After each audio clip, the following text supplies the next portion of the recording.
Livre de la Genèse, chapitre 22.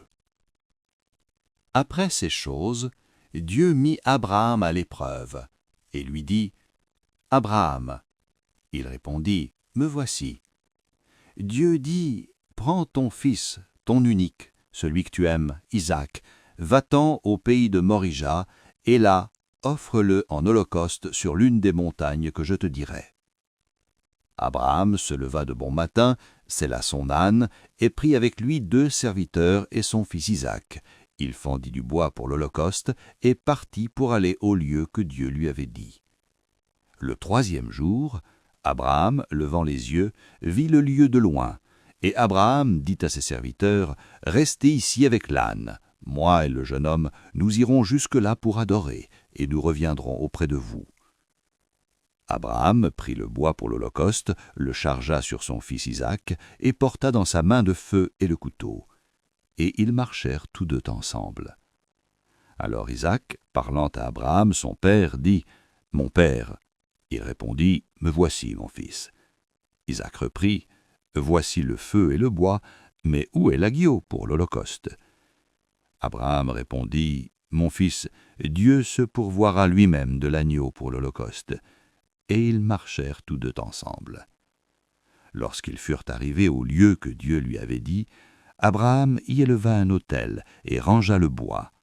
Il lia son fils Isaac et le mit sur l'autel, par-dessus le bois. Puis Abraham étendit la main et prit le couteau pour égorger son fils. Alors l'ange de l'Éternel l'appela des cieux et dit : « Abraham, Abraham !»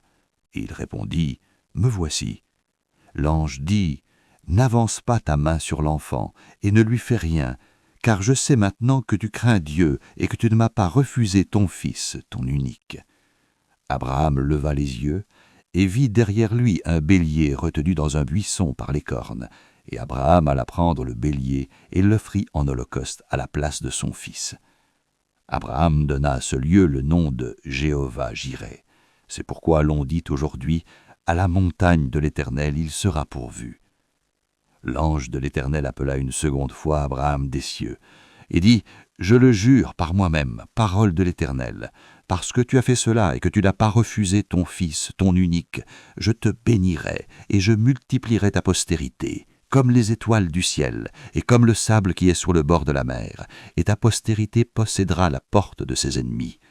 Toutes les nations de la terre seront bénies en ta postérité, parce que tu as obéi à ma voix. » Abraham étant retourné vers ses serviteurs, ils se levèrent et s'en allèrent ensemble à Béer-Shéba, car Abraham demeurait à Béer-Shéba.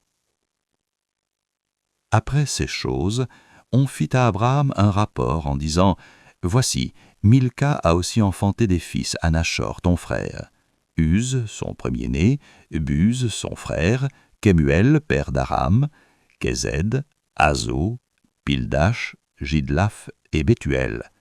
Bethuel a engendré Rebecca. Ce sont là les 8 fils que Milca a enfantés à Nachor, frère d'Abraham. Sa concubine, nommée Reuma, a aussi enfanté Tébash, Gaham, Tahash et Maaka.